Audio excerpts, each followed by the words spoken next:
મારું જ્યારથી નામ પડ્યું છે ભરૂચ લોકસભામાં ભાજપ વાળા ચકડોળે ચડી ગયા છે, કોને મૂકીએ કોને મૂકીએ કોને મૂકીએ. એમને ખબર છે ભરૂચમાંથી એમનો ગરબો હવે લોકસભામાં ઘરે જવાનો છે. ભરૂચ લોકસભા આમ આદમી પાર્ટી જીતે છે. આજે બી તમે લખી રાખજો આજની તારીખ. આ તમારો આદિવાસી સમાજનો દીકરો કહે છે ભરૂચ આજની 18 તારીખે 18 ફેબ્રુઆરી આજની તારીખે લખી રાખજો.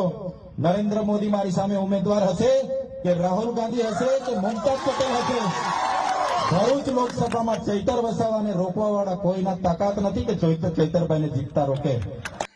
ચૈતર વસાવાનું જે સ્ટેટમેન્ટ મેં સાંભળ્યું કે નરેન્દ્રભાઈ મોદી અહીંયા ભરૂચ લોકસભા લડવા આવે તો પણ હું અથવા તો પ્રચારમાં આવે, જે સ્ટેટમેન્ટ એની રીતના કર્યું, પણ એક નંબરનો મૂર્ખ સમજું છું હું. બહુ સમજી વિચારીને બોલું છું.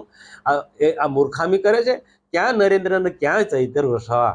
નરેન્દ્રભાઈ મોદીનું વ્યક્તિત્વ તો જો વિશ્વવ્યાપી નેતા છે. અને હું તો એમ હું ચાલો હું ચૈતર વસાવાને હું કહું છું, ચેલેન્જ કરું છું ચૈતર વસાવાને, અથવા તો ઈશુદાન ગઢવીને હું કહું છું, અથવા તો કેજરીવાલને હું કહું છું, નરેન્દ્રભાઈ મોદીની સામે તમે વારાણસી લોકસભામાં લડો, હિંમત હોય જો